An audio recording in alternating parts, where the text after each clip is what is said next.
구약성경 415면입니다. 사무엘상 5장 1절에서 5절을 봉독해 드리겠습니다. 블레셋 사람들이 하나님의 교회를 빼앗아 가지고 에베네셀에부터 아스돗에 이르니라.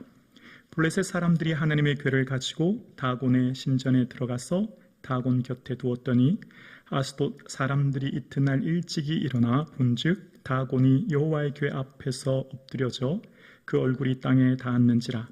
그들이 다곤을 일으켜 다시 그 자리에 세웠더니 그 이튿날 아침에 그들이 일찍이 일어나 본즉 다곤이 여호와의 교회 앞에서 또다시 엎드려져 얼굴이 땅에 닿았고 그 머리와 두 손은 끊어져 문지방에 있고 다곤의 몸뚱이만 남았더라. 함께요. 그러므로 다곤의 제사장들이나 다곤의 신전에 들어가는 자는 오늘까지 아스돗에 있는 다곤의 문지방을 밟지 아니하더라. 아멘.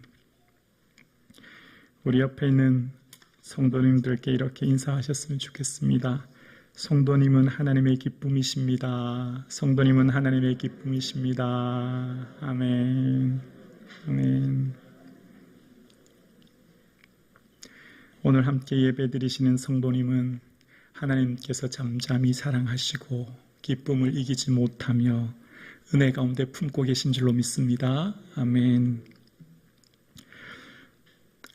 말씀은 하나님의 눈으로 나와 세상을 보게 합니다. 그래서 하나님의 마음이 어디에 있는지 또 하나님이 무엇을 원하시는지를 우리는 말씀을 통해 깨닫게 되어집니다. 하나님의 말씀을 알면 우리의 삶 가운데 참된 평안의 길을 걸어갈 수 있는 은혜를 누리기 때문입니다. 오늘 살아가는 많은 시대에 이 시대에 하나님의 뜻을 분별하며 살기에 많은 사람들이 힘쓰고 애를 씁니다. 오늘 함께 예배드리는 우리 또한 하나님의 뜻을 알기 위해 몸부림치며 살아갑니다.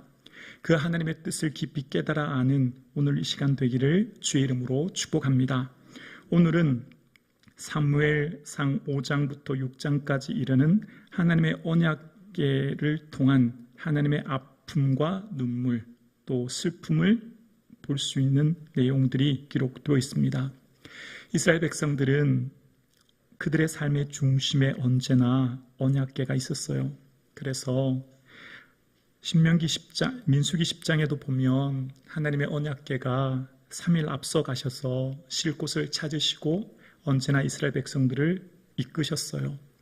그리고 그 하나님의 언약궤를 중심으로 하나님께서는 그들에게 낮에는 구름, 밤에는 불기둥으로 인도하셨는데 그 구름이 하루든 이틀이든 1년이든 멈춰 있으면 그들은 하나님의 인도하심 따라 멈춰 있고 하나님이 이동하시면 이동하는 것이 이스라엘 백성들의 삶이었습니다.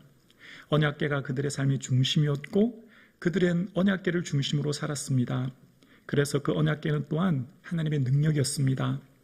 가나안 땅 들어갈 때도 그들 앞에 있는 넘실거리는 요단강, 봄액 시기, 가을 추수 시기에 이 요단강을 넘치는 그때 언약궤를 맨 제사장들의 발이 요단강에 들어가자 요단강이 멈추는 은혜를 그들은 삶 가운데 경험하게 되었고 뿐만 아니라 여리고성을 점령할 때도 그들은 가장 먼저 언약궤를 앞세워 여리고성을 돌므로 여리고성이 무너지는 것을 그들은 직접 목격하게 되었습니다. 언약궤는 하나님의 임재의 상징이었고 이스라엘과 함께 하시겠다고 하는 약속의 모습인 것을 그들의 삶 가운데 경험하게 되었습니다. 뿐만 아니라 언약궤는 사무엘하 11장 11절에 보면 우리아가 다윗에게 이르되 언약궤와 이스라엘과 유다가 야영 중에 있고 라고 하는 말을 통해 언약궤는 언제나 그들의 삶뿐만 아니라 전쟁할 때도 그 상황 가운데 함께 있었다고 하는 것을 이야기하고 있습니다. 자, 그런데 안타깝게도 이 언약궤가 지난 전쟁으로 인하여서 블레셋 땅으로 빼앗기고 마는 사건이 발생된 것입니다.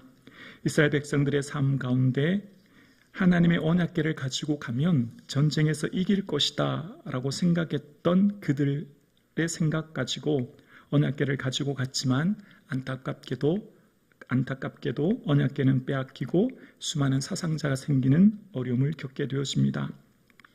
이러한 상황 가운데 이스라엘 백성들의 이 전쟁에서 패한 것이 우연이 아님을 이 말씀을 통해 생각해 볼 수 있는데요. 사무엘상 4장 2절에 보면 이스라엘이 브레셋 앞에서 패하여라고 하는데, 이 패하여라는 말은 문법상 수동태입니다. 그러니까 그들의 전쟁이 하나님께서 패하게 하셨음을 이 문법적으로 알 수 있는 내용이고요. 특히 이스라엘 백성들의 전쟁 가운데 지금은 사사시대잖아요. 사사시대 가운데 언제나 메인 선봉에는 사사가 전쟁에 앞서 나가 진두지휘하는 것을 보게 되는데요. 사무엘상 4장 18절에 보면 이 엘리는 사사가 된 지 40년이라고 이야기함으로써 엘리는 단순히 제사장뿐만 아니라 사사였음을 알 수 있지요. 그런 엘리가 전쟁터에 직접 참여하지 않는 모습을 보게 되어집니다. 사사로서의 짊어진 직무를 다하지 못하는 모습을 발견하게 되고요. 뿐만 아니라 이후에 사무엘상 4장 3절에 보면 그것으로 우리를 우리의 원수들의 손에서 구원하게 하자 하니 라고 이야기합니다. 그러니까 언약궤 가지고 나가서 이걸로 우리가 전쟁에서 이기자, 자기들의 생각이죠. 여기도 보면 문법적으로 사역형을 쓰고 있는데요. 자기들 마음대로 언약궤를 조종해서 전쟁에서 이겨보자 라고 하는 자기들의 생각이 담겨져 있는 거죠. 그러니까 언약궤는 자신들의 전쟁에서 승리하기 위해 이용의 도구로 전락된 것입니다. 하나님의 언약궤는 하나님의 택하신 거룩한 제사장들이 1년에 한 번 배울 수 있는 구별된 사람들이 하나님의 임재를 경험할 수 있게 되었고, 또 이 언약궤는 아무나 그 성전에 들어갈 수 있는 것이 아니었는데, 안타깝게도 그들은 언약궤를 실로에서 가져와 전쟁에서 패하게 된 모습을 보게 되어집니다. 그런데 이 사무엘상 3장 19절 이하 7장 1절까지 전체 이 사무엘상하는 사무엘이 기록했거든요. 그런데 사무엘상 4장 1절에서부터 7장 2절까지 언약궤를 빼앗긴 보도 내용에 사무엘은 아무 말을 하지 않습니다. 사무엘은 침묵합니다. 뿐만 아니라 하나님은 이스라엘에 대해서도 단 한마디도 언급하지 않아요. 4장 1절부터 7장 2절까지 언약궤가 블레셋 땅으로 빼앗겨서 이제 하나님의 언약궤가 빼앗긴 이 하나님의 언약궤의 피난살이가 시작되는 이 암흑기에 이스라엘에 대해서는 단 한마디도 말씀하지 않으십니다. 더 정확하게 말하면 단 한마디도 하실 말씀이 없으셨던 거예요. 이스라엘에 대해서 하나님의 언약궤의 영광이 떠난 그들에 대해서 더 이상 하나님은 하실 말씀이 없으셨던 겁니다. 하나님의 언약궤를 빼앗겼던 그들에 대해서 하나님은 더 이상 침묵하시는 모습을 보게 되어집니다. 자, 이런 가운데 하나님의 언약궤가 이제 아스돗의 블레셋 땅에 가게 되는데요. 그 신전에 그들을 모십니다. 블레셋 사람들은 혼합주의적인 종교관을 가지고 있어서 자신들이 원하는 다곤 신뿐만 아니라 이스라엘을 섬기는 야훼의 신도 가지고 놓아 함께 두면 더 큰 힘을 얻겠다 생각했기 때문이에요. 자, 그런데 그 언약궤가 다곤의 신전에 갔을 때 얼굴이 땅에 닿고 그리고 손목과 머리가 부서지며 몸뚱이만 낫는 모습을 보게 되어집니다. 블레셋 땅에 갔을 때 오히려 하나님의 능력이 나타나기 시작합니다. 그리고 아스돗, 가드, 에구론 이렇게 하나님의 언약궤가 이동되기 시작해요. 언약궤가 있는 곳에 독종이 생기고 어려움이 생기기 시작했기 때문입니다. 블레셋 사람들이 이것을 인하여서 부르짖었기 때문입니다. 이렇게 하나님의 언약궤의 피난살이가 시작되게 되었고, 언약궤가 어느 곳 하나 멈춰 있을 수 없는 하나님의 마음과 슬픔을 보게 되어집니다. 자, 이제 제가 중요한 말씀 이제 드리려고 해요. 자,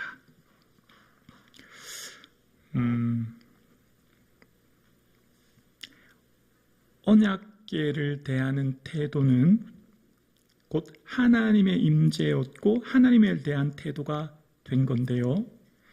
이후에 그러니까 이 사무엘상 7장까지 언약궤가 이제 이후에 베스메스로 돌아오게 되는데요.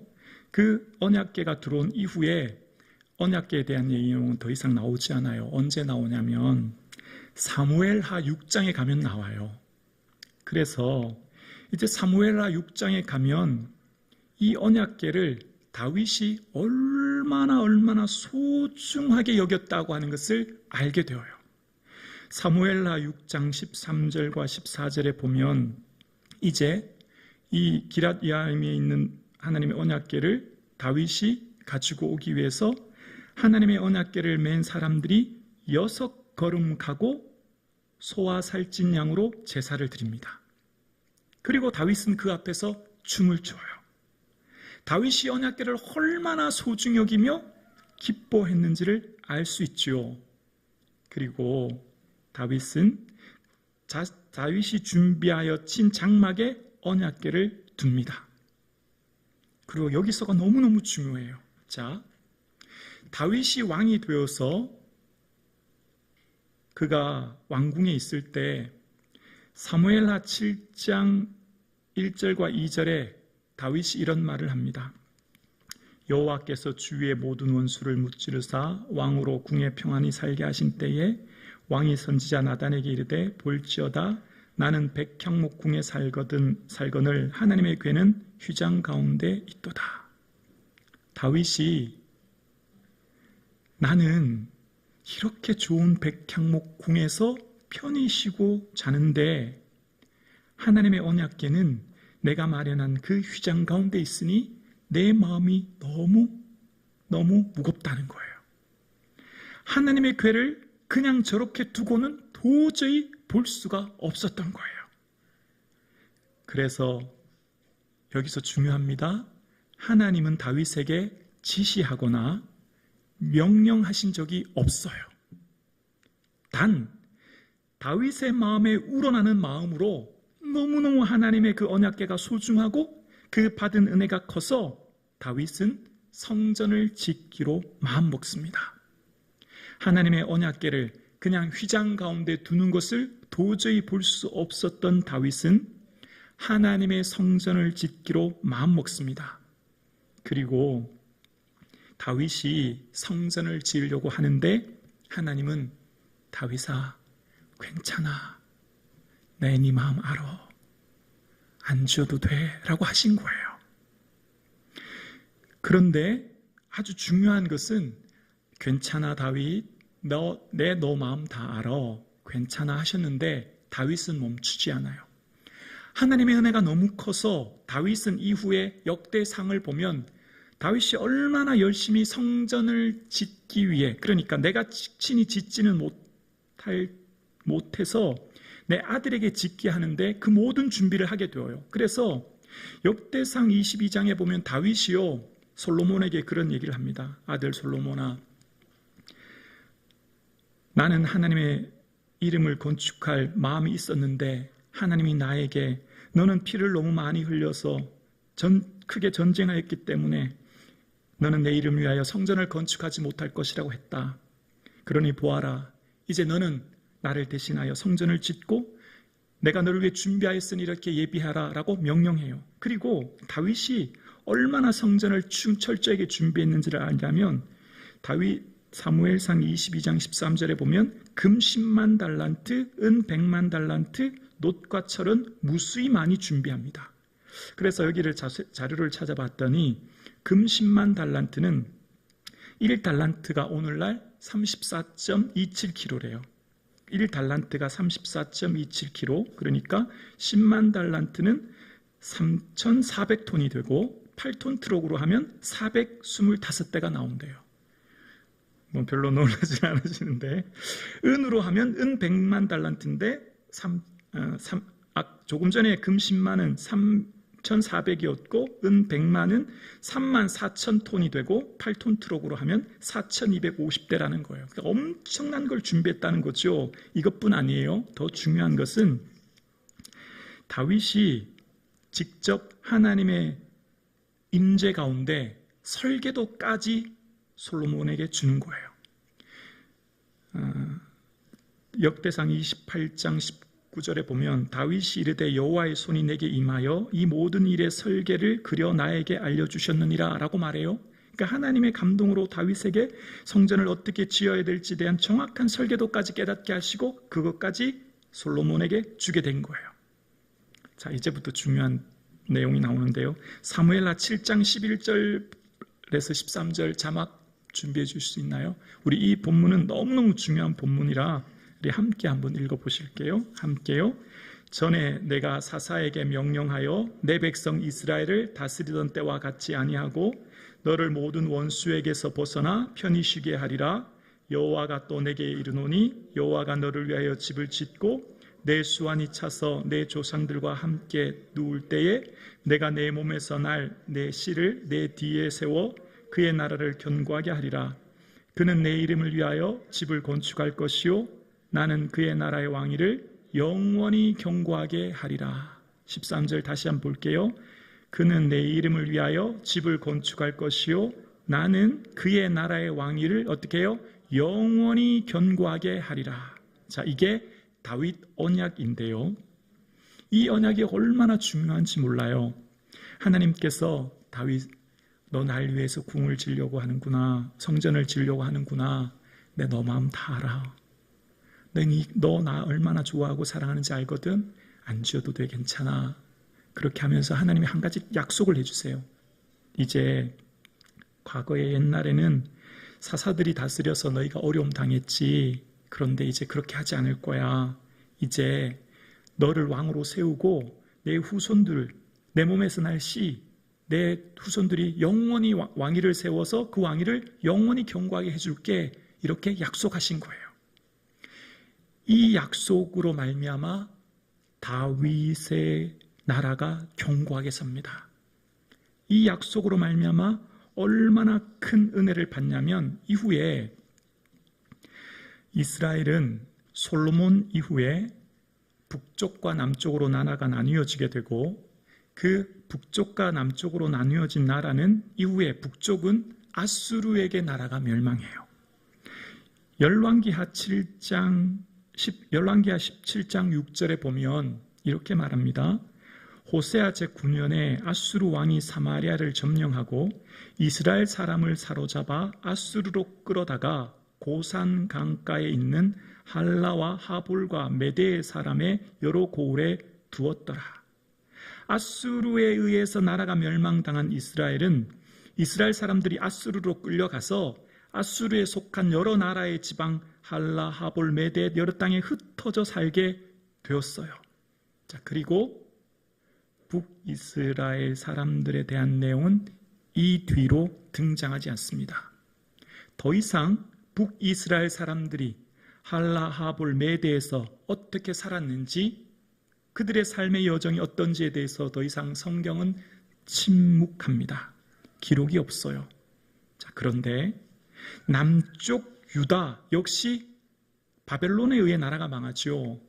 사무엘 열왕기하 25장 7절입니다. 그들이 시드기야의 아들들을 그의 눈앞에서 죽이고 시드기야의 두 눈을 빼고 놋세사슬로 그들을 결박하여 바벨론으로 끌고 갔더라. 남쪽 유다도 역시 나라가 멸망해요.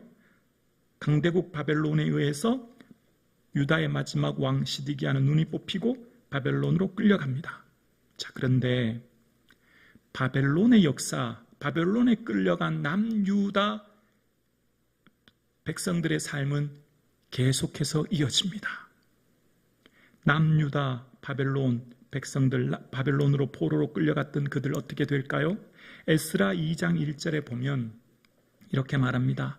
옛적에 바벨론 왕 느부갓네살에게 사로잡혀 바벨론으로 갔던 자들의 자손들 중에서 노임을 받고 예루살렘과 유다로 돌아와 각자의 성읍으로 돌아간 자 하면서 그 후손들을 쭉 열거해요. 무슨 말이죠? 바벨론으로 끌려갔던 남유다 백성들의 삶이 70년 이후 다시 고향 땅 예루살렘으로 돌아왔고 그들이 다시 고향에 돌아와서 성전을 재건한 이야기, 성벽을 재건한 이야기가 느헤미야의 성전을 재건한 이야기가 에스라에 등장하므로 하나님은 그들로 통하여 새로운 남은 씨앗을 통하여 새로운 후손을 계속 이어가는 것을 보게 되어집니다. 그러면 여기서 한번 생각해 볼 수 있죠. 하나님은 너무하지 않으십니까? 왜 하나님 편애하십니까? 왜 북쪽은 아수르로 끌려갔는데 다시 돌아오지 않고 더 이상 기록하지 않으시고 남쪽 유다 백성들은 바벨론으로 끌려갔다가 다시 오게 하십니까? 하나님 편에 아니십니까? 불공평합니다. 그런 마음 들지 않습니까? 근데 여기서 잘 기억하셔야 돼요. 내 왕위를 영원히 견고하게 하리라. 다윗과 맺은 언약을 성취하시는 하나님. 하나님께서 다윗과 맺은 그 언약으로 인해 하나님은 남유다 백성들의 삶을 바벨론에서 다시 돌아오게 하시고 그 다윗의 계보를 통하여서 예수 그리스도가 오게 하시는 은혜를 입게 된 것입니다. 그래서 성경에서 너무너무 중요한 것은 하나님의 언약이에요. 하나님의 언약은 반드시 성취되고 그 성취되고 있다는 것을 우리에게 보여주는 것입니다. 그런데 하나님이 다윗에게 맺었던 언약의 동기가 무엇입니까? 이 당시 많은 사람들이 하나님의 언약궤를 하찮게 여기고 자기 임의대로 이동하고 옮겼던 그 언약궤, 다윗은 너무너무 소중하고 6걸음 간 뒤에 번제를 드리고 그는 하나님의 백향목궁에 거할 때 하나님의 언약궤가 휘장 가운데 있음을 견딜 수 없어서 하나님의 언약궤를 위하여서 성전을 짓고자 하실 때 하나님은 다윗의 그 중심, 그 마음, 하나님을 향한 그 사랑을 보신 것이죠. 그리고 다윗에게 영원히 왕위를 견고히 할 수 있는 언약을 주신 줄로 믿습니다. 여기에 하나님의 마음을 깨달을 수 있는 거예요. 나를 존중히 여기는 자를 내가 존중히 여기고 나를 멸시하는 자를 나도 멸시한다. 나를 간절히 찾는 자를 나도 찾으며 나의 사랑을 던게 된다. 주님 말씀하시는 거예요. 하나님께서 오늘 우리에게 뭘 말씀하실까요? 하나님께서 다윗을 통하여서 우리에게 말씀하시는 게 뭘까요? 하나님은 하나님의 백성들이 주님 안에 거하여 주님 주시는 평안한 안에 살기를 원하시죠. 그런데 정말 우리에게 깨달은 것이 뭘까요? 하나님을 존중히 여기고 사랑하는 그 중심, 그 마음이 우리 안에 우러날 수 있기를 주의 이름으로 축원합니다. 우리의 중심 속에 마음을 다하고 뜻을 다하고 힘을 다하여 살아계신 하나님 온 마음 다하여 사랑할 수 있는 그 은혜가 있기를 주의 이름으로 축원합니다. 하나님 사랑했던 다윗, 온 마음 다하여 주의 성전을 짓고자 했던 다윗, 그리고 그토록 원했던 그 성전을 후손인 솔로몬을 위하여 성전을 건축하게 되었고 그 성전을 건축하고로 말미암아 다윗이 점령했던 그 예루살렘이 시온 산성이 되어 하나님을 예배하는 장소가 되었던 영광을 누렸듯이 오늘 여러분 이 말씀을 통해 우리가 깨닫는 것 한 가지가 있어요. 우리가 무엇을 인생의 목적으로 하며 살 것인가 라고 하는 거예요. 우리의 인생의 중심을 다윗이 두었던 것처럼 온 마음 다하여 말씀 의지하여 하나님 더욱 사랑할 수 있기를 주의 이름으로 축원합니다. 그 마음의 중심, 그 마음의 삶, 그것이 다른 모든 것들을 더불어 주시는 은혜를 우리에게 누리게 할 줄로 믿습니다. 우리의 중심이 온전히 하나님께 향하여 있을 때, 우리의 삶이 하나님을 향한 사랑의 삶을 살아낼 때 하나님께서는 그 모든 것을 더불어 우리에게 은혜로 주실 줄로 믿습니다. 아멘이십니까? 아멘입니다. 우리 성북중앙 가족 여러분, 다른 데 우리 마음 두는 것이 아니라 온 마음과 온 뜻 다하여 예수님 더욱 사랑할 수 있기를 주의 이름으로 축원합니다. 예수님 더욱 사랑하면 내 삶의 우선순위가 재정립되고 삶의 가치관이 바뀌고 삶의 내용이 바뀔 것입니다. 여러분, 우리가 말씀을 통해 깨닫는 게 뭘까요? 우리는 하나님께서 뭘 원하시고 하나님 마음이 어디 있는 것을 알 때, 그 뜻대로 살아갈 때 하나님께서 우리에게 더불어 주시는 은혜를 우리가 누리게 될 줄로 믿습니다.